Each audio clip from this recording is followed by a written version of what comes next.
الحمد لله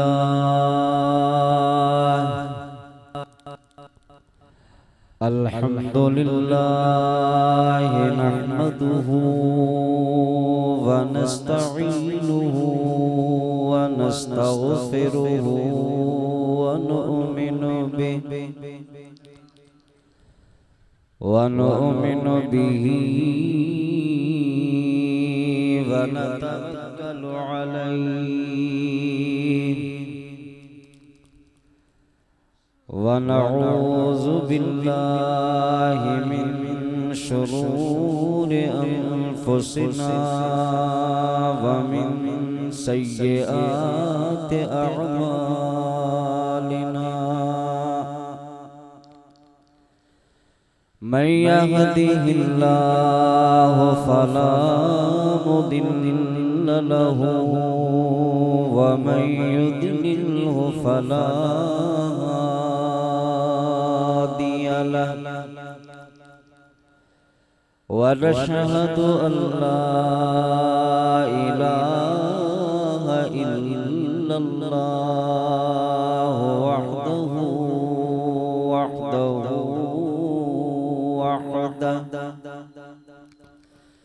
لا شريك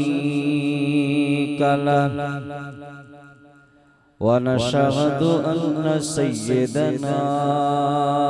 وسندنا ومرشدنا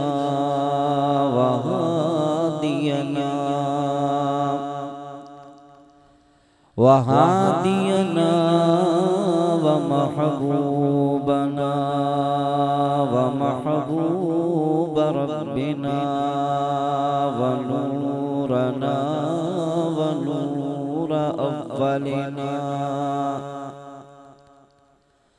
ونور أولنا ونور آخرنا ونور ظاهرنا ونور باطننا وحكيم طبيب قلوبنا وسراجا منيرا مولانا وملجأنا وملاذنا محمدا عبده ورسوله صلى الله تعالى عليه وعلى آله وأصحابه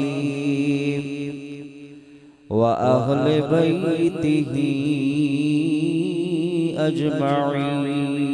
أجمعين أما بعد فقد قال الله تبارك وتعالى في الكلام القديم وخطابه العظيم أعوذ بالله من الشيطان الرجيم بسم الله الرحمن الرحيم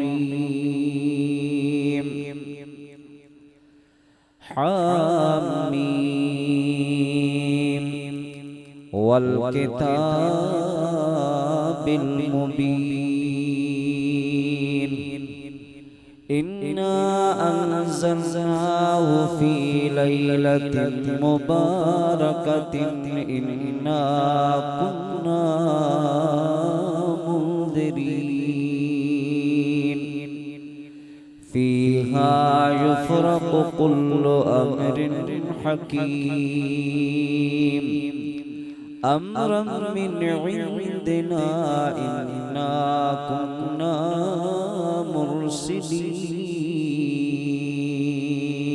مرسلين آمنت بالله صدق الله مولانا العظيم وبلغنا رسوله النبي الحبيب الكريم वनहनु अला ज़ालिका लमिन शाहिदीन वशाकिरीन वल्हम्दुलिल्लाहि रब्बिल आलमीन। अल्लाहु तबारक व तआला फी शान हबीबिहिल करीम इन्नल्लाह व मलाइकतहु युसल्लूना अलन नबी या अय्युहल्लज़ीना आमनू सल्लू अलैहि व सल्लिमू तस्लीमा।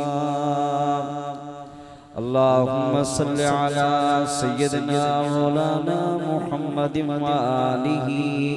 व अस्हाबिहि व अहले बैतिहि अजमईन। आबे मिसल महबूब हक खल्क़ी खुदा जहले खलक खादिम सदन जिन्नो मलक बलगल उला बिकमालिही। नूरी हुजण जो ही निशान आयात रोशन थियो जहान। चमक्या ज़मीनो आसमां कशफ़त तुजा बिजमालिही। नूर आका दर असल नूरी सदन सारो नस्ल सीरत सूरत बेमिसल हसनत जमीउ खिसालिही। आजिज़ुन जो गुलाम पढ़ंदो सलातो सलाम या ए विरद सुबह शाम या सल्लु अलैहि व आलिहि। बुलंद आवाज सा शोकी मोहब्बत सा सबे गड्डी पढ़ो सल्लल्लाहु अलैहि या रसूल अल्लाह व सल्लम अलैका या हबीब अल्लाह। मोहब्बत सा सबे झूमी झूमी पढ़ो सल्लल्लाहु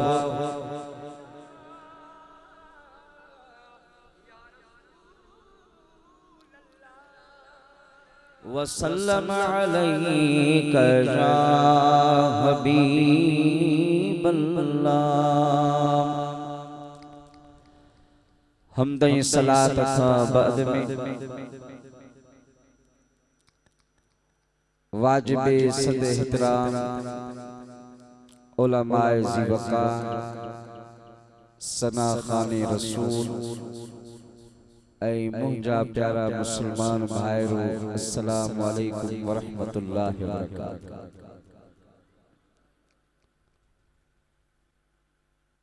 जो कि इन बाबरकत रात के अंदर अल्लाह जे पाक घर मस्जिद शरीफ में असायवा सवनी जी हाज़री थिया।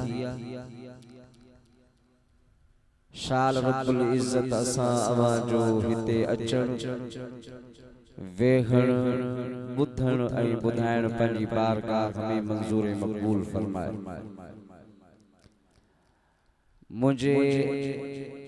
मेहरबान दोस्त मोहतरम मोहम्मद इस्माइल बलूच साहब साईं किबला शाह साहब सैयद रफीक शाह साहब उन्हनि जे दोस्तनि बिलखुसूस मस्जिद शरीफ जे सदर मुतवल्ली मोहतरम मुजीबुर रहमान साहब ये अजीम शान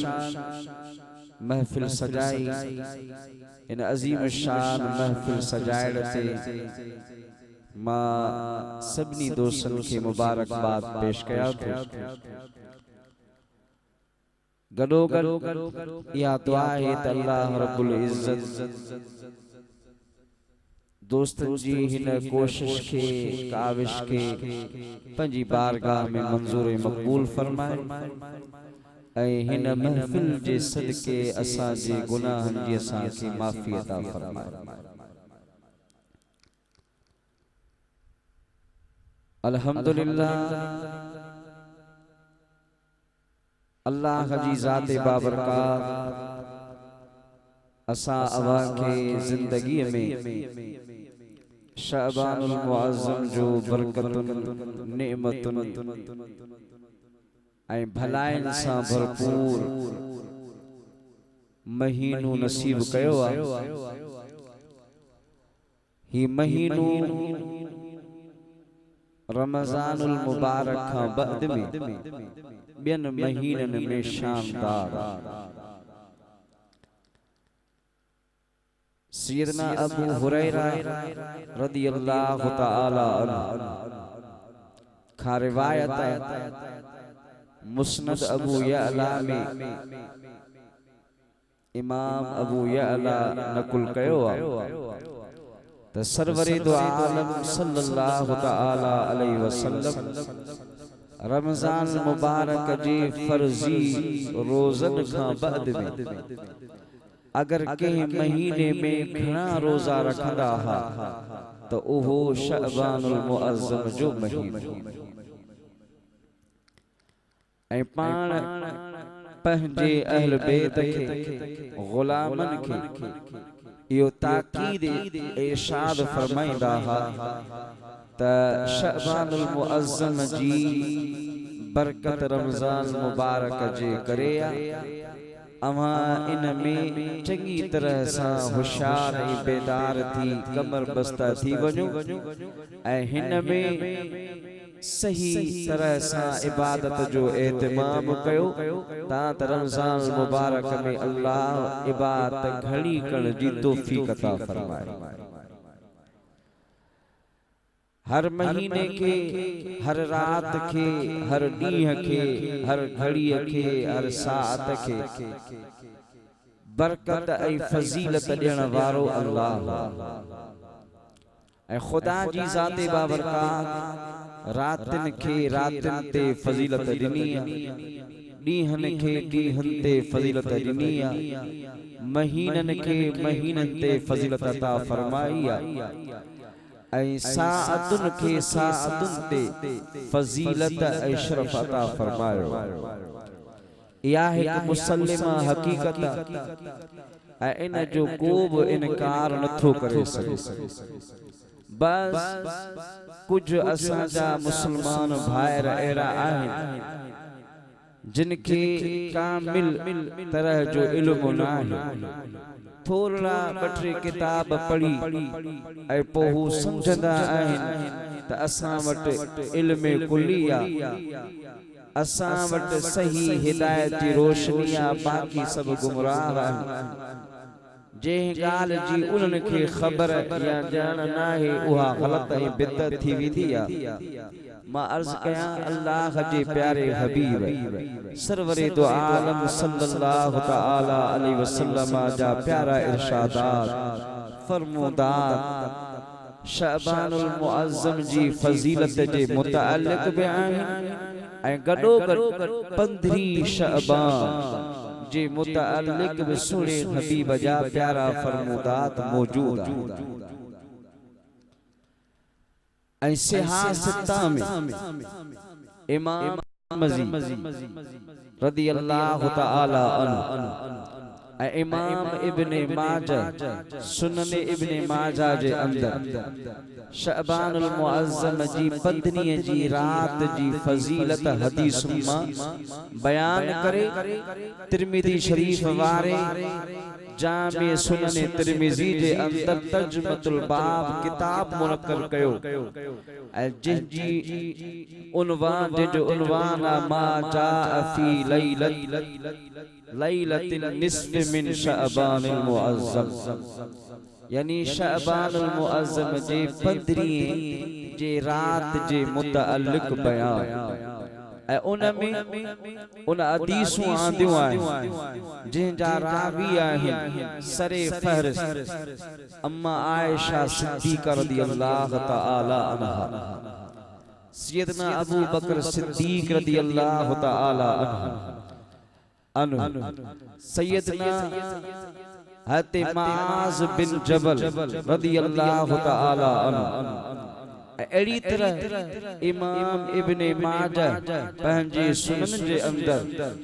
यो साॻियो बयान ऐं साॻियो बाब अड़ी तरह मुक़रर कयो,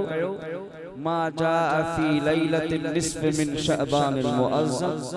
ऐं उन में रिवायतूं आंदियूं आहिनि हज़रत अबू हुरैरा खां, हज़रत सुअलबा रज़ियल्लाहु तआला अन्हु खां, हजरत शेर खुदा अलीउल मुर्तज़ा करमल्लाहु वजहुल करीम कमो बेश 10 सहाबा खां शअबानुल मुअज़्ज़म जी फजीलत जे मुतअल्लिक़ रिवायतूं मौजूद आहिनि। सियासता का अलावा इमाम तबरानी पंहिंजे मुअज्जम सगीर ऐं कबीर जे अंदर, इमाम हैसमी मजमउल ज़वाइद जे अंदर, ऐं इमाम अहमद बिन हंबल पंहिंजे मुस्नद जे अंदर, उन खां अलावा अल्लामा जलालुद्दीन सुयूती पंहिंजे किताब तफसीर जे किताब अब्दुर्रुल मंसूर जे अंदर, ऐं अल्लामा अहमद कस्तलानी शारे बुखारी उन पंहिंजे किताब जे अंदर, ऐं अल्लामा ज़रक़ानी उन पंहिंजे किताब जे अंदर शअबानुल मुअज़्ज़म जे मुतअल्लिक़ हदीसूं ऐं रिवायतूं बयान कयूं, ऐं 15 रात जी फजीलत जे मुतअल्लिक़ मुस्तफ़ा करीम जा फरमूदात इरशादात बयान कया।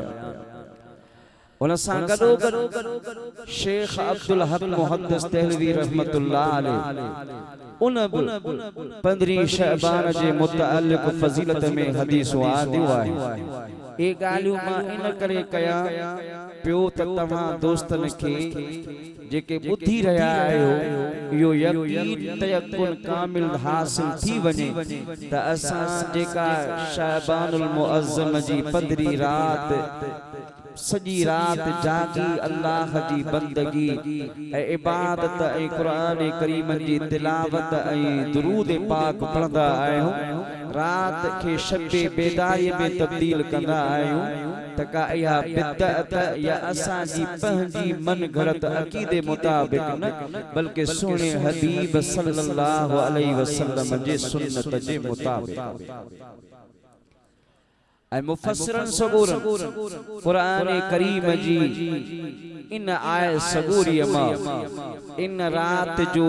बयान कयो आहे, जेके आयतूं इब्तिदा में अवां साहिबन जे साम्हूं तिलावत कयूं, जेके सूरह दुखान जो आहिनि। अल्लाह जी ज़ात बाबरकात इन आयतुन सगूरन में छा इरशाद फरमायो ऐं मुफस्सिरन असां खे छा समझायो आहे, मां अर्ज़ कंदुसि तव्हां मोहब्बत सां प्यार सां हिकु दफ़ो जोश जज्बे सां सुने हबीब जे मथा झूमी झूमी दुरूद सलाम पढ़ो सल्लल्लाहु अलैहि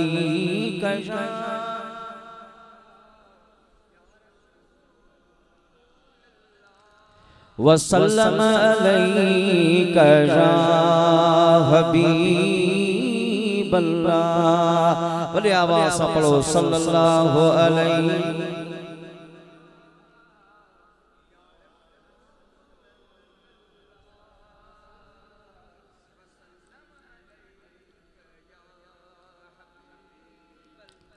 अल्लाह जी ज़ाते बाबरकात इरशाद फरमायो हामीम वल किताबिल मुबीन इन्ना अंज़लनाहु फी लैलतिन मुबारकतिन इन्ना कुन्ना मुंज़िरीन।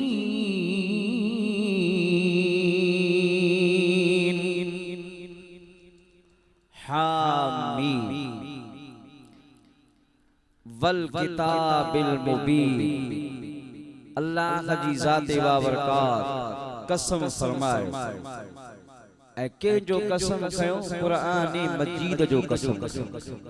पंहिंजे पदरे किताब जो कसम खयो कसम खणी अल्लाह जी ज़ाते बाबरकात इरशाद फरमायो असा इन कुरान करीम के बरकत वारी रात में नाज़िल कयो जो सुभान अल्लाह असा इन कुरान करीम के बरकत वारी रात में नाज़िल कयो मुफस्सिर सगोरा फरमायूं था त इन रात के फजीलत ऐं बरकत इन करे नसीबा जो इन में कुरान करीम नाज़िल थियो ऐं ओहा रात रब फरमाए इन्ना कुन्ना मुंज़िरीन असाई खौफ ॾियारी दड़ असाई पंहिंजी ज़ात जो ॾिजण वारा आहियूं ऐं अल्लाह जी ज़ाते बाबरकात ते फरमायो फीहा युफ़रक़ु कुल्लु अम्रिन हकीम जेकी बि असांजे तरफ़ां अमर आहिनि उहे हिकमत वारा अमर इन रात में तय थींदा आहिनि अल्लाह जी ज़ाते बाबरकात इन रात जा मुआमिलात ऐं जो कुछ इन में थी गुजरंदो कुरान करीम जे इन आयत में तफसील से बयान फरमायो मुफस्सिर सगुर सुने हबीब सरवरे दो आलम सल्लल्लाहु तआला अलैहि वसल्लम का हदीसों आने करे इन रात के मुतअल्लिक तफसील से बयान कयो पर खुदा जी ज़ाते बाबरकात जे इरशाद फरमायो असा इन रात में कुरान करीम के नाज़िल कयो इन हिकमत के मुफस्सिर समझाइंदे समझायो तो हुआ त कुरान करीम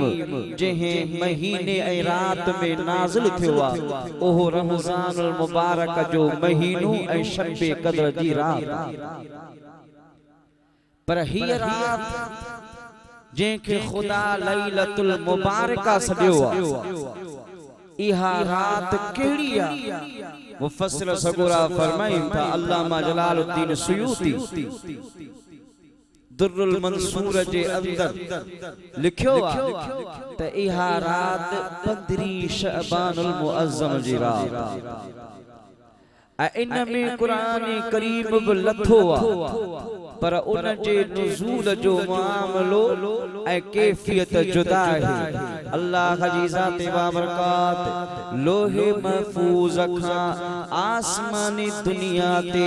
इन रात में सजे सारे कुरान करीम के कलाम के आसमानी दुनिया ते नाज़िल फरमायो लोहे महफूज खां आसमानी दुनिया ते कुरान करीम सजे मुकम्मिल सूरत में नाज़िल थियो ऐं रमज़ान मुबारक में शब्बे कदर जी रात में आसमानी दुनिया का सुने हबीब जे कल्बे अतहर ते कल्बे मुनव्वर ते नाज़िल फरमायो हुन रात में कुरान नाज़िल थियो मुस्तफा जे कल्ब ते इन रात में कुरान नाज़िल थियो लोहे महफूज का आसमानी दुनिया ते ओ बरकत वारी रात हुआ रात हजार रातन का महीनन का अफजल हिय रात भी कई महीनन का अफजल अल्लाह जी ज़ाते बाबरकात रात के बरकत वारी रात चयो छा तहन में कुरान करीम आसमानी दुनिया ते नाज़िल थियो मालूम थियो जे रात में कुरान करीम नाज़िल थे ओहा रात बिन रातन का भलारिया ओहा बरकत वारिया त पुछो न असा चऊं त जंहिं ज़ात ऐं शख्सियत जे मिठे महबूब ते कुरान नाज़िल थियो उहा रात ज़ात केॾी बरकत वारी हूंदी जंहिं रात में कुरान आयो आसमानी दुनिया ते नाज़िल थे उहा रात बरकत वारी पर जंहिं ज़ात ते नाज़िल थियो उहा ज़ात केॾी बरकत वारी हूंदी सुभान अल्लाह ते करे असा चवंदा आहियूं थियो आहे न को थी दो मुंहिंजा मन ठार तो जहिड़ो थियो आहे न को थी दो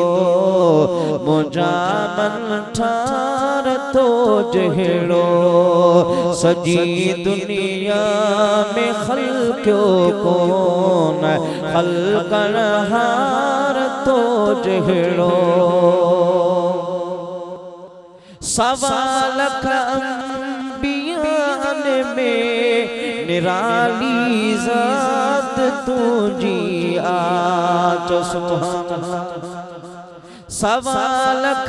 अंबियान में निराली ज़ात तुझी भलारा सब बिना शक पर न आपकदार तो जहिड़ो थियो आहे न को थींदो मुंहिंजा मन ठार तो जहिड़ो अल्लाह जी ज़ात बाबरकात पंहिंजे हबीब खे शानदार बणायो आहे एतिरे क़दुरु मुंहिंजा हबीब बरकत वारा आहिनि जो मुंहिंजे सुहिणे महबूब जा हथ मुबारक अगर के बेजान शइ खे लॻी वञनि त उन में बि बरकत ऐं रूह पैदा थी पवंदो मशहूर वाक़ियो सोना हबीब मस्जिद नबवीअ में खजीअ जे सुकल थुल ते टेक लगाए खुतबो ॾींदा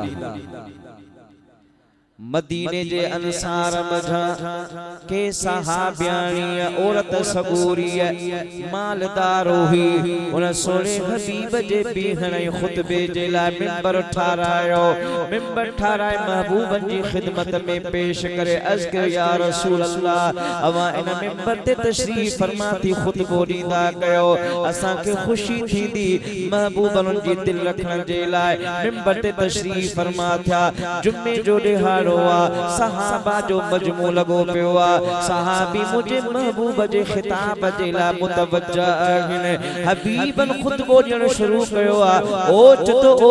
कंहिंजे रोअण जो आवाज़ आयो पर रोए ईअं पियो जेको ॿार माउ खां छिजी वञे रांभाड़ करे रोअंदो उनखे पंहिंजी मां जी ममता ऐं शफ़क़त यादि ईंदी ईअं रोअण जो आवाज़ पियो अचे मुंहिंजा सुहिणा हबीब पंहिंजे खुतबे खे महफ़ूफ़ करे बीही रहिया साहबा हेॾे होॾे निहारीनि पिया आवाज़ त रोअण जो पर के रोअण जो वारो नज़र कोन थो अचे सुहिणा हबीब मिंबर तां लथा ऐं उन थुड़ खजीअ जेके जंहिंसां टेक लॻाए बीही खुतबो ॾींदा हुआ हबीबन अची उनखे पंहिंजी ॿाहुनि में वरिती भाकुर पातो सुभान जने मोबल भाकुर पातो सहाबा जो तवज्जो ओढ़ा थियो उस्तनी हन्नान अज़ हिजरे रसूल नाल में ज़द हम जो अरबाबे उकूल मौलाए रूम रहमतुल्लाह अलैह पंहिंजी मसनवी शरीफ में फरमायो ओहो उस्तनी हन्नान जेको खजीअ जो सुकल थुड़ा चंदनी हनी मुस्तफा करीम जी सोहबत उनखे मिली हबीबन जे पुठीअ जे टेक जो असर उन जे मथां आहे त बेजान सुकल थुड़ पर खुदा जे हबीब जे जिस्म अतहर लॻण जे करे हुन में अकुल बि अची वियो ऐं हुन में जान ऐं रूह वारो मामलो बि अची वियो जो सुभान वाक्य मुखे बयान कोनी करणो रुगो इशारो ॾींदो हल मौबल फरमाए छो छो रोई या रसूल अल्लाह अज अव्हां जी सोबत ऐं अव्हां जी मैयत अव्हां जो कुर्ब मुखां खसजी वियो ओ मोर दिलरबा हबीब पो अव्हां जी जुदाई फिराक में कीअं न रोआं पाण फरमायो रो न जीअं घुरंदे तोखे मिलंदो छा थो चई जेकॾहिं तूं चाहीं त तोखे दुनिया में लॻाए साओ करे छड़ियो तुझे फसल सा तुझे खजूरन सा दुनिया मज़ूज़ थींदी रहे लुत्फ अंदोज़ थींदी रहे या रसूल अल्लाह हे दुनिया जी जिंदगी बेसबाती फानी जिंदगी हे कदी फानी थी विदुस अव्हां जी संगत ऐं मैयत अव्हां जो कुर्ब मिलियो फानी त थियणो आहे कोन ओ एड़ो कुर्बदारी वारो कलम फरमायो जो हमेशा जी जिंदगी मिली वने मौला फरमायो साहबियो हिन खजी कच्चीअ जे थुड़ खे हिन मस्जिद जे छित मां ॿाहिरि कढो ऐं हिन खे कफन पाराए खॾो खणाए ये मय्यत दफन कबो आहे इन खे दफन कयो हिन खे दफन करणो कम अव्हां जो आहे मां मोहम्मद जी दुआ सां जन्नत में साओ करण रब जो कम जन्नत में साओ रहंदो जन्नतन के पंहिंजी खजूरन सां लुत्फ अंदोज़ पियो कंदो इहो आहे मुंहिंजे सुहिणे हबीब जे जिस्म अतहर लगण जी बरकत जे रात में कुरान आयो हा रात बरकत वारी जंहिं ज़ात ते कुरान लथो हा ज़ात बरकत वारी वाह मुंहिंजा सुहिणा हबीब कीअं बरकत वारा 1400 सहाबा खां घणनि जो मजमू आहे घणा माण्हू मौजूद आहिनि हुदैबिया जो मक़ाम आहे सहाबा वटां पाणी खुटी वियो आहे हर पासे में को खूह बि न हो जो पाणी मिली सघे सहाबा महबूब जी बारगाह में आया या रसूल अल्लाह पानी खुटी वियो आहे जानवर प्यासा आहिनि काफ़िले में जेके मर्द औरतूं नंढड़ा ॿार सभई प्यासा परेशान आहिनि पाणी जो एतिमाम न आहे महबूबा कुझु कयो पाणी अचणु खपे फरमायो कंहिं वटि पाणी जो प्यालो आहे पेश थियो महबूबन पंहिंजो हथ मुबारक उन पाणीअ जे प्याले में आंगुरियूं विधो तू जे पाणीअ में हथ विझी त पाणी लुभजी पंहिंजो पुट बि न पे ए ओपर थी वई लुबे छड़ी पर महबूब सोना नूरानी हथ पंहिंजे उन प्याले में विधो आहे हे जो प्याले में पन्नु हथ मुबारक विझी आंगुरनि खे थोड़ो मथे खयो आहे सुभान अल्लाह पंजन आंगुरनि मां पंज नहरूं जारी थी वई फरमाए पानी प्यारियो वियो सजे काफ़िले पीतो आहे घोड़नि खे डांटनि खे उठनि खे प्यारियो वियो खलियूं भरियूं वयूं पर पाणीअ जे प्याले मां पाणी को न पियो खुटे छो न पियो खुटे छाकाणि त हे मुंहिंजे सुहिणे हबीब जो हथ हे वरी छा असां मां चवां मुला जेकॾहिं तो जहिड़ो आहे त तूं बि टिकण खे थोरो ज़ोर ॾेई पाणी कर त ख़बर हे सुहिणे हबीब जो शान अल्लाह पंहिंजे प्यारे हबीब खे मर्तबो ॾिनो आहे मक़ाम अता फरमायो आहे अल्लाह जी ज़ात बाबरकात पंहिंजे महबूब खे जेको शरफ अता फरमायो ओ शरफ निरालो आहे उहा हबीब जी ज़ात निराली आहे छा अर्ज़ कयां मुंहिंजे महबूब जी दरबार में जेको ईंदो हो अॾिजी वेंदो हो बरकत जी हिकिड़ी ॻाल्हि न कई सभई हदीसूं मौजूद आहिनि साहबा जे हालात ज़िंदगीअ खे पढ़ मुंहिंजे महबूब जे मौजज़ात जे बयान खे पढ़ तोखे कई अहिड़ा वाक़िया मिलंदा क़ुर्बान वञा मुंहिंजे महबूब जे ग़ुलामनि जे मथां हज़रत अनस बिन मालिक रज़ी अल्लाह तआला अन्हु जी वालिदा मुंहिंजे महबूब जे बारगाह में आई आहे या रसूल अल्लाह सल्लल्लाहु अलैहि वसल्लम या सहाबी अम्मा जी खिदमत में अम्मा जे दीदार में ईंदा आहिनि पर महबूबा अनस सुबुह खां वठी शाम ताईं शाम खां वठी सॼी रात ऐं सुबुह ताईं अम्मा जी खिदमत ऐं ग़ुलामीअ में हूंदो आहे महबूबा हे ॿियो कुम कंदो न आहे अम्मा दुआ कयोसि त अल्लाह अनस जे माल में ऐं बच्चनि में बरकतूं अता फरमाए मोहबन दुआ हते अनस बिन मालिक तो फरमाए नतीजो करो लिखतो मुंहिंजी उम्र 100 साल खां वधी 120 साल थी ऐं 120 साल उम्र में मूं पंहिंजा पुत्र पोटरा पड़पोटरा जवान ॾिठा जो सुभान अल्लाह या बच्चन में बरकत, माल में बरकत। मदीने वारन जा जियां बियन सहाबा जा बाग हुया, यहूद जा बाग बे हुया, ओहे पंजे गुजरा सफर जो इत्माम उन बागन मां कंदा हुया। मुझो बुनड़ो बाग हुयो पर हबीबन के दो दुआ फरमाईया, बियन जा बाग साल में हिकड़ो दफो फर दींदा हा। महबूबन जी दुआ खां वो मुझो बाग साल में ब दफा फर दींदो हो। बियन जो फसल हिकड़ो दफो, मुंहिंजो फसल ब दफा बाग ॾे। इहा बरकत जी दुआ महबूब जी जो सुभान अल्लाह। अबू हुरैरा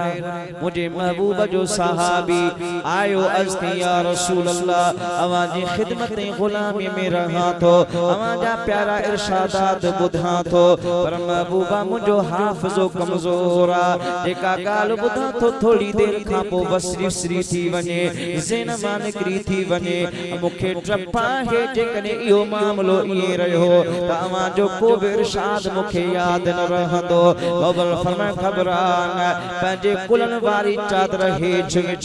विछाईंदो वियो। महबूबन पंजे मुठ मुबारकन के बिनी हथन मुबारकन के कढे काशे विछंदा विया। ये माण्हू कंहिं शइ खे विझे। इने काफ़ी देर गुज़री। महबूबन फरमायो चारई पलांद गॾु करे हाणे न चादर खे पंहिंजी कुलन ते रख। अबू हुरैरा इएं कयो। ये चादर कुलन ते आई आहे तो रब्बे कायनात जी इज़्ज़त जो कसम आहे, वल्लज़ी नफ्सी बियदी, जे कुदरत जे हथ में मुंहिंजी जान आहे। अरे मां मुस्तफा करीम जे मुठिन सां भरियल उन चादर खे पंहिंजे कुल्हे ते रखियो। बज़ाहिर त को बार वज़न कोन हो, पर चादर पुठीअ ते ईंदी वई। मुंहिंजी दिल ऐं हाफ़िज़ो एॾो कवी ऐं मज़बूत थी वियो। ॻाल्हि ॿुधंदो होसि सॼी ज़िंदगी न विसरंदी हुई। इहा है बरकते मुस्तफा जो सुभान अल्लाह। हते कतात जंगे उहुद में साए के तीर लगो अख में, सुभान अल्लाह। दोनों बाहर निकलिया, हथ में दोनों खणी महबूबन जी बारगाह में या रसूल अल्लाह अख निकरी पई। महबूब फरमाई ना अख निकरी पिया त मां छा कया? के हकीम के हाज़िक के जरा के देखा निकरी वया त ज़ाया थी वेंदी। या रसूल अल्लाह अख निकरी पईया। महबूबा मुझी कुआर जवान हसीना, मां नई नई शादी कईया। या अख निकरी पईया एब थी विदो थी सके मुखा मोह मोड़े वने। महबूबा अख लगायो। महबूबन मुस्कुराए फरमायो अख खणिया वेझो थी। अख हथ में वठी दोदो निकतल। महबूबन सागी जगह ते रखी फरमायो अल्लाहुम्मा मक्सु जमालन, मौला कतादा के हुस्न अता फरमा। ते तो रब जी इज्जत जो कसम न सुई सा ताकियो न ऑपरेशन कयो, बस हथ रखण जी देर हुई। अख लगी वई पर सजी जिंदगी इन मां पोड़ाए पखे पोतोस। जेका अख मुस्तफा लगाई उन मां कने रोशनी घट न थी, बिय मां रोशनी घट थी वई। जो सुभान अल्लाह। थियो आहे न को थींदो मुंहिंजा मन ठार तो जहिड़ो। थियो आहे न को थींदो मुंहिंजा मन ठार तो जहिड़ो। सजी दुनिया में खल्क़ो कोन खल्क़ण हार तो जहिड़ो। जो सुभान अल्लाह। कंजुल उम्माल वारे हदीस दिया सुना। हबीब हज्जतुल विदा जे मौके ते जमराए कुबरा खां मोटिया पे शैतान के पथरियों पियो। उता मोटिया पे पथरियों हणी त हिकड़ी सहाबियाणी पंहिंजे 8 सालन जे पुट खे गहलियो खयो पियो। अची महबूबन जे कदमन ते किरी पई। या रसूल अल्लाह मुझे 8 सालन जो पुट हिन खे जिन्न जो असर जुनून जो असर दौरा पवंस्ता अवां दुआ फरमायो मौबल पानी जो प्यालो खणी अच पानी जो प्यालो खणी आईया हबीबन उन मां हिकु ढुक भरे पंहिंजे वात मुबारक में उन पानी के वठी पंहिंजे पात मुबारक मां ओ पानी कढी गुली मुबारक वरी उन पानी में प्याले में विधो फरमा हाणे इन के पानी प्यार उन माई सहाबियानी सगोरी पानी प्यारो थोड़ी देर गुजरिया उन के गशिय जो दौरो पियो बात खुली पियो बात खुलियो त कूवन वांगुर हिकड़ा एड़ा कारा जानवर हुया जेके कतार कर जे बात मां निकरंदा विया अरे निकरी खत्म थिया तो हो नौजवान 8 सालन जो बार उथी भी ही महबूबन जे मथा कलमो पढ़ी भी ही रहियो जो सुभान अल्लाह फरमाया हिन ते शैतानी जिन्नन जो असर हो या जुनून वारी बीमारी निकती ओहो जेको निकतो साफ जाहिर नजर पे आया जो सुभान अल्लाह यो मुझे सोने हबीब जो कमाल हिकड़ी गाल केड़ी तोखे गाल बुधाए मुझे महबूब जी दरबार में हिकड़ो यहूदी जो पुत्र ईंदो हो सुभान अल्लाह छा कंदो नडलो 8-9 साल हो गए सुना हबी मस्जिद नबी में बैठा हुजन सहाबा सां वो दरवाजे ते बीहो सामू अचे बियो कुछ न करे बिया बार खेदीन ओ निगाह खयो मुझे हबीब दे पियो निहारे जो सुभान अल्लाह केडे पियो निहारे जखरे जहड़ो जवान दिसा कोन दे हमें मुहर मिलनी मुरसले सरस सदस शान फकान काब कौसैन औ अदना ही मुयसर थिस मकान ए आगे जो एहसान जो हाथी बेड़ मोहड़ो जो सुभान अल्लाह मोहब्बत निहार कुछ दिहाड़ा गुजरिया ना आयो मोहब्बत फरमाया सहाबा के तो जो को बार बीहंदो सामू नजर कोन तो अचे काथे आ के साहब के या रसूल अल्लाह मां उन जे पाड़े में रहंदो आया ओ यहूदी जो फलाने यहूदी जो पुत्रा आजकल बीमारा पंजे घर में बिस्तरे ते पियला हालत नाज़िका मोहब्बत बुधो पाण फरमाया उथो त हली उन खां पुछी अचो जो सुभान अल्लाह उनका यो पुछण मुझे महबूब जी सुन्नत अव्वल फरमायो जेको मानू के बीमार वट वींदो आ जिथा हलंदो आ हिक हिक कदम जे एवज अल्लाह जा फरिश्ता उन जे ला 70 आफियत जूं दुआऊं घुरंदा कणियो दुआऊं 70 आफियत जूं सेहत जूं दुआऊं मौला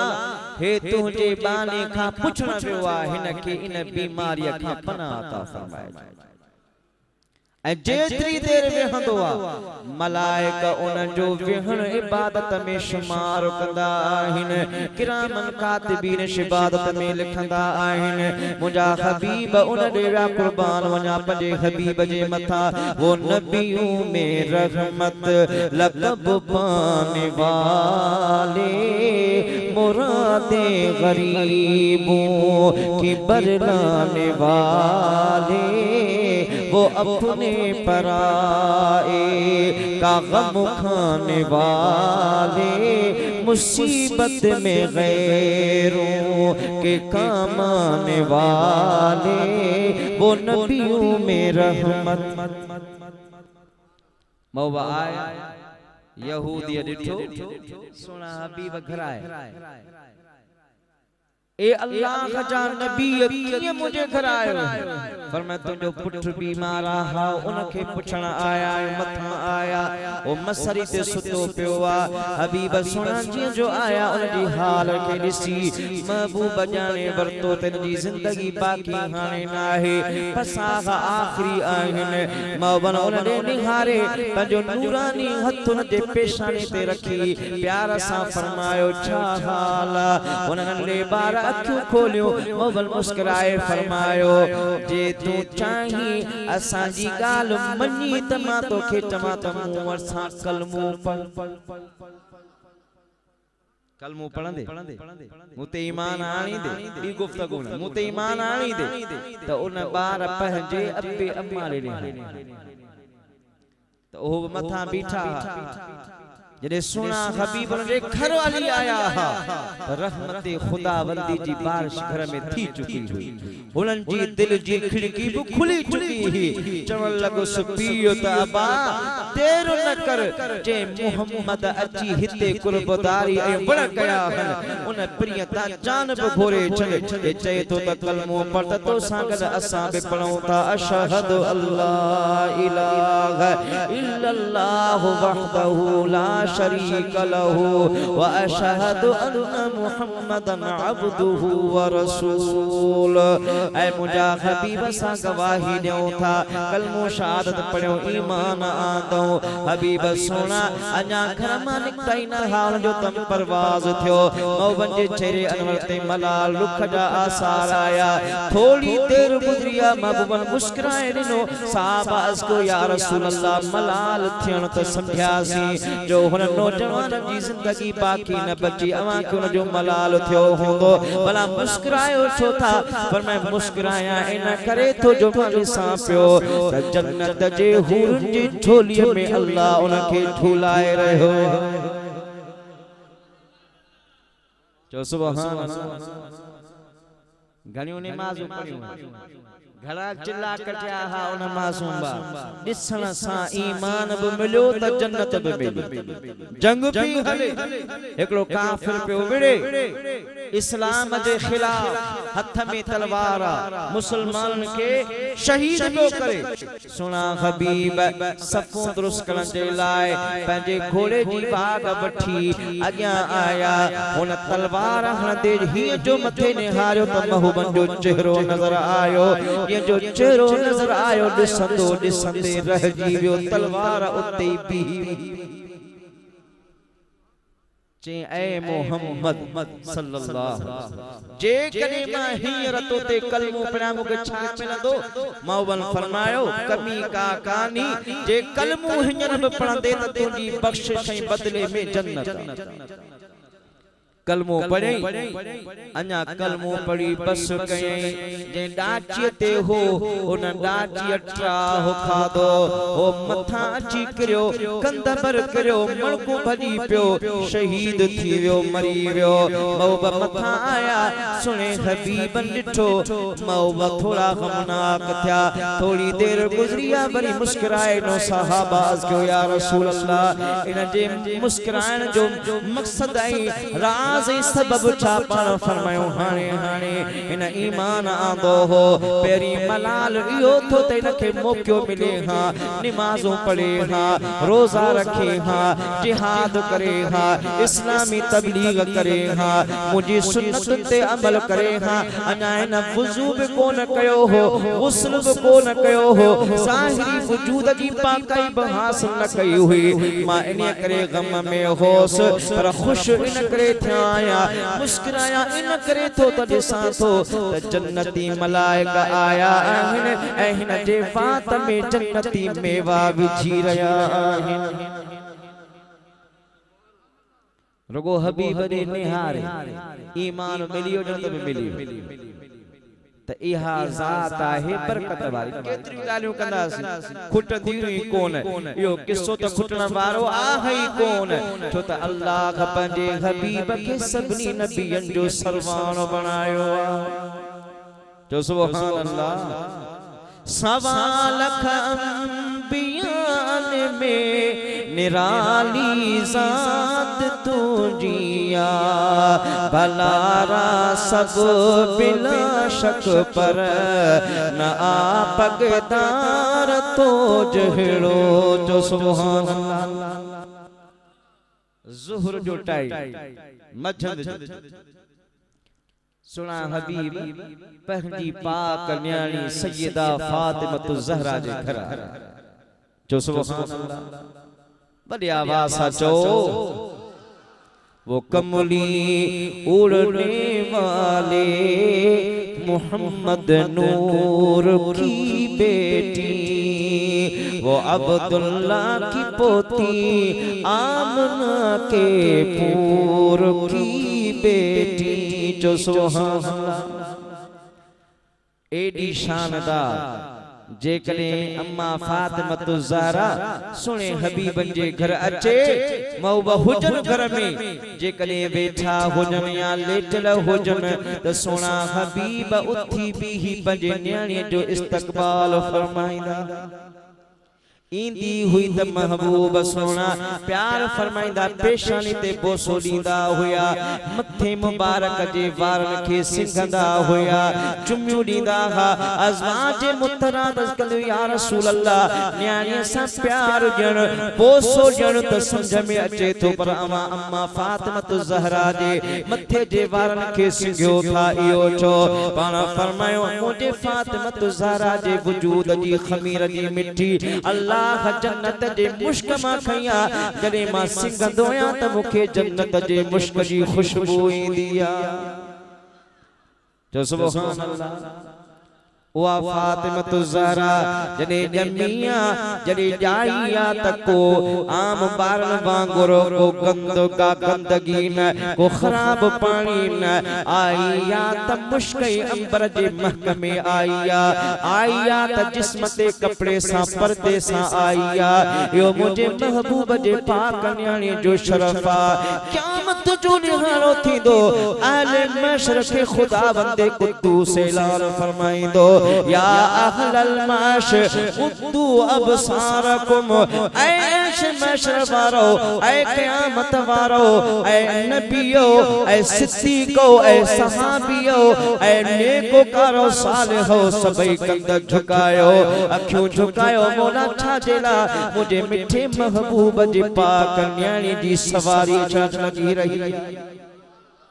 जने ईंदी त मुझे हबीबन फरमायो सुर्ख डाटी ते सवार होंदी अम्मा फातिमा ज़हरा के जेको हुल्लो पातलो होंदो, जेको कपड़ो मुबारक पातलो होंदो, उन हुल्ले के हजार नूरानी घेरा होंदा, उन हर घेर के एक हूर रखण वारी होंदी। उन जे सच्चे पासे मूसा कलीमुल्लाह जी भेण उम्मे कुलसूम, खब्बे पासे हज़रत सुलेमान अलैहिस्सलाम जी न्याणी होंदी, जेके पखा वेठी झलींदू मोहम्मद जी न्याणी इन शान सां महशर मैदान मां लंघंदी। जो सुभान अल्लाह शान हो ऐं मकाम चाहे मकाम भी हुआ, अमल केड़ो आ सजी सजी रात भी रब के याद करे, कुरान पढ़े, तिलावत करे, नमाज पढ़े। ने बिलाल साईं फजर जी अज़ान ला उठी भी अज़ान चवे, अम्मा फातिमा ज़हरा पंजा नूरानी हथड़ा मथे खणी चवे, ऐ मुझो कमौलाए करीम तो रात ॾाढी नंढड़ी ख़ल्क़ कया, अञा मां अम्मा फातिमा ज़हरा नमाज पढ़ी कुरान पढ़ी ठोई न कयो आ जो रात खुटी वैया। मुंहिंजा मिठा या मुझे महबूब जी पाक न्याणी इहो उन्हनि जो अमल हुयो। या अम्मा साइण इन 15 शबान जी रात रखा रिवायत अम्मा आयशा सिद्दीक़ रज़ियल्लाहु ताला रिवायत आंदी आ। इमाम हैसमी मजमउज़ ज़वाज अंदर नक़ल कयो आ, मुस्नद अबू यअला पंहिंजे मुस्नद जे अंदर नक़ल कयो आ, इमाम अहमद बिन हंबल रिवायत के आंदो आ, अल्लामा जलालुद्दीन सुयूती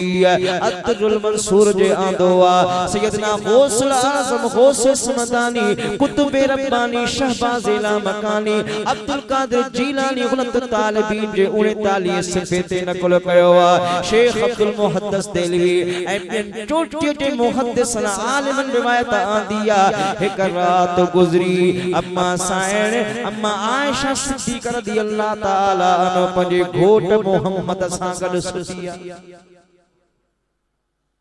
रात जो आधी रात गुजरी अम्मा साइण जो अख खुली, ये पासे में हारे त बहु बसुणा कोन घर में गोले हुजरे में ॾिठई न हुआ, ॿाहिरि निकिरी मौबन के गोलण जे लाइ अज़वाज मुतहरात मां हुजरन मां थींदी ता जो जन्नतुल बखी में अची पहुती। छा ॾिसे सुभान अल्लाह सोना हबीब सनन जो चेहरो मुबारक पत्थर थे सजदे में ज़ारो कतार रुवन पिया अखिन मां आब जारिया का बी गाल न ज़बान ते सदा इहा जारिया मौला मुझी गुनहगार उम्मत जी तोखे पारता उम्मती के ईज़ाओ अचे हुत पाण मदीने पुकारे जियो छवाए मुझा बाना तोखे कहड़ो रंज थोरवारे अबे ऐ अमर खां ज्यादा उते इंतजार आ बुरन सां भलायूं उन जो एडो बुरदबार सगोरो मोहम्मद मुझो सदा कुर्बदार बुरन सां भलायूं उन जो एडो बुरदबार अम्मा आयशा सिद्दीक़ा रज़ियल्लाहु ताला अन्हा अची मथा बिठिया एक रिवायत में इया त महबूबन कलाम फरमायो फरमा आयशा तोखे यो खौफ थियो त मां तो सां बेवफाई कंदुस या तुझे हक में खयानत कंदुस न तो यो ख्याल रखो त शायद मां के भी अज़वाज जे के भी जोजे मोतरा दे बयान आयशा तोखे खबर ना है अज रात 15 शोबान जी रात या रात एडी भलारिया जो हिन रात में अल्लाह ताला मुझे गुनहगार उम्मत जो तादाद एतरे कदर मां फरमाइंदो आ जेतरे कदर बनू कलब जे बकरन जे जिस्मन ते वार आहिन एक रिवायत बी रिवायत में अम्मा आयशा सिद्दीक़ा मथा जी सुने हबीब सा कलाम कयो आ हबीबन मथे कद मुबारक रखयो आ पंजे लीलायन में पंजी इल्तिजाई मुनाजात में हुआ आयशा सिद्दीक़ा परेशान थी पंजे बाबे सैयदना अबू बकर सिद्दीक़ के वठी आई आ सुनो सिद्दीक़ अकबर आयो मुझे हबीब सा कलाम करे तो आवाज जवाब न थो मिले या सहाबी जिनके मदीने में खबर पजी वई कीअं सुमंदा हर को हिकड़ो हिकड़ो थींदो सभई गड थिया उमर फारूक आयो आ उस्मान गनी आयो आ उस्मान बिन तलहा आयो आ शेर खुदा रज़ियल्लाहु ताला अन्हा आया महबूब सोना हबीब सरवरे दो आलम सल्लल्लाहु अलैहि वसल्लम सजदे में बदस्तूर ने हर एक सहाबी महबूबन के अर्जला गुजारिश किया पर सोना हबीब मुनाजात के रोकी न कोन प्या हिचकियूं बधियूं पयुन बार सारो कतार रोन प्या सुन सिद्दीक़ अकबर के या रसूल अल्लाह अमा उम्मत जे फिक्र में एतरो न रो ओए मुझा हबीब जेकी कुछ मुने को अमल कया आहिन जेके नेकियूं मुझो रब जे बारगाह में कबूल आहिन मां सभई उहे नेकियूं ऐं नेक अमल अवां जी उम्मत जे पुडन जे हवाले थो कया हबीब हाने तसर मथे खणो हबीबन सर मुबारक मथे न कयो फारूक आज़म अर्ज़ कयो या रसूल अल्लाह जेकियूं मुझी नेकियूं अल्लाह जी बारगाह में मकबूल आहिन मां उम्मत जे नौजवानन जे हवाले थो कया हबीबा हाने तसर मथे मुबारक खणो उस्मान गनी अर्ज़ कयो या रसूल अल्लाह जेकी कुछ मु अल्लाह जे नाले ते खर्च कयो आ खुदा के मुझी खैरात सदको कबूल आ उन सदके सवाब जो सवाब अमा जे उम्मत जे हवाले थो कया उथो सिर मुबारक मथे खणो अम्मा आयशा सिद्दीक़ा सैयदा उम्मे सलमा बिनी महबूब जे अज़वाज मुतहरात मा बिनी पंजो नेकियो उम्मत जे औरत जे हवाले कयो आन महबूबा हाने त मथे मथे खणो महबूबन सोना सजदे के लंबो कयो आ आहो बुका जारिया नेठ सैयदना शेर खुदा रज़ियल्लाहु ताला अन्हु के सैयदना अबू बकर सिद्दीक़ कयो अली असा सब परे था थियो हाने मोहम्मद जी पाक न्याणी के वठिया महबूब के सजदे मा उथारी दी त ओहाई उथारे सके थी अम्मा फातिमा त आईया पंजे बाबे जी खिदमत में अर्ज़ करे या रसूल अल्लाह मुझा महबूब अमा एतरो रोयो छो था चीका इमाम मो खातून जन्नत जी मेहनत जेका पुण्य की कबूला पर महबूबा जेको अवा राज बुधाए छड़ियो आ मां बच्चा भी कोहाईंदम हसन ऐं हुसैन जी कुर्बानी ऐं करबला जे शहीदन जो सॼो सदको मौला महबूब तुझे उम्मत जे हवाले थी कया हाणे त सिर मुबारक मथे खणो अम्मा साजने या कुर्बानी पेश कया जिब्रील अमीन वही खणी आयो आ अस्त करे मुंजा हबीब रब अम्मा जे लाइ न्यापो मोकलियो आ महबूबा मथो मुबारक मथे खणो अम्मा जी सजी उम्मत बख्शे छड़िया सुभान जो सुभान अल्लाह अजीब मामलो अल्लामा जलालुद्दीन सुयूतीरुल मंसूर जे अंदर इमाम कुर्तबी लिखियो त खुदा जे हबीब उम्मत खे त बख्शाए छडियो हाने उम्मत जो कम त सुणे हबीब सां वफादारी असां जी वफादारी वरी केड़ी इन रात में मुसलमान हुआ जे कने पाव खीर जो न वठी सके त कर्ज खणी बि पुट खे 200 रुपया फटाका हण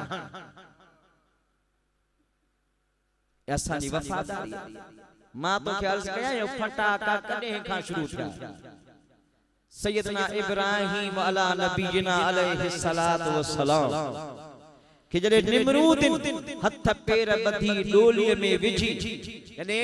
मंजनेक जे जरिए आराह में विधो हो उन वक्त निमरूद ए उन जे दरबार न जश्न मलायो हो ए जश्न में हुनन फटाका बारिया खुदा जे नबी के ओ बजायर पाख जे हवाले करे खुश थिया त असां पंजे खुदा जो बदलो वरतो ऐ उन खुशी में हुनन फटाका बारिया ऐ तू मुसलमान वरी 15 जी शोबान जी रात बख्श जी भाई रात फटाका बारे निमरूदन के खुश कर केरो चवे मौलवी त चई चई गला उनन जा सुखी व्या पर मनन ला कर मुरा आहे खुदा को तो के समझ ले पर हिकड़ी गाल आहे हराम जो पैसो हराम में भी नहीं जे तू सुन्नी हलाल खाई हलाल कमाई रिश्वत के छडी सूद खोरी के छडी नाजायज जरियन के छडी हलाल में रब तो के बरकत दे बरकत केड़ी तो के बुराइन का बदकारन का बचाए मिठा कुछ खौफ कर ये न थे जो मोहम्मद सुनो नाराज थी वने कब्र में पहुंची त तो जो हशर निमरूदिन सा गड थे उते छा कंदे हिन दुनिया में सोच चईने हालनि जी तोखे जिंदगी मिलिया ऐ मुजी मां भेड़ मां तोखे अर्ज कया पंजे बच्चन जी तरबियत तोखे करनिया तोखे पंजो घर सवारणो ऐ सजाणो आ मोहम्मद मिठे के राजी करणो आ जेकरे को नाराज थे त नाराज थियण दे नाराज न कर रब जे रसूल खे न कर पर छा ता समझो हमेशा जिंदा रहंदो मरणो ना है अरे मरी नेठ कब्र में पहुंचंदे उते छा कंदे जाग मुसाफिर भाऊ साथ सवेरो लडबो साथ सवेरो लडबो बंधनु नहीं पोए घर बो वो जागो मुसाफिर भाऊ साथ सवेरो लडबो अदा अकेलो भी दे धार मिठल खाती दे मिठ माइट नी दे इहो देश वतन सब छड़ बोवो जागो मुसाफिर भाऊ साथ सवेरो लडबो मलक कहारी दो साहुन पूरे नींदो हरगिज की न छड़ी दो लाश कब्र में लटबो वो जागो मुसाफिर भाऊ साथ सवेरो लडबो।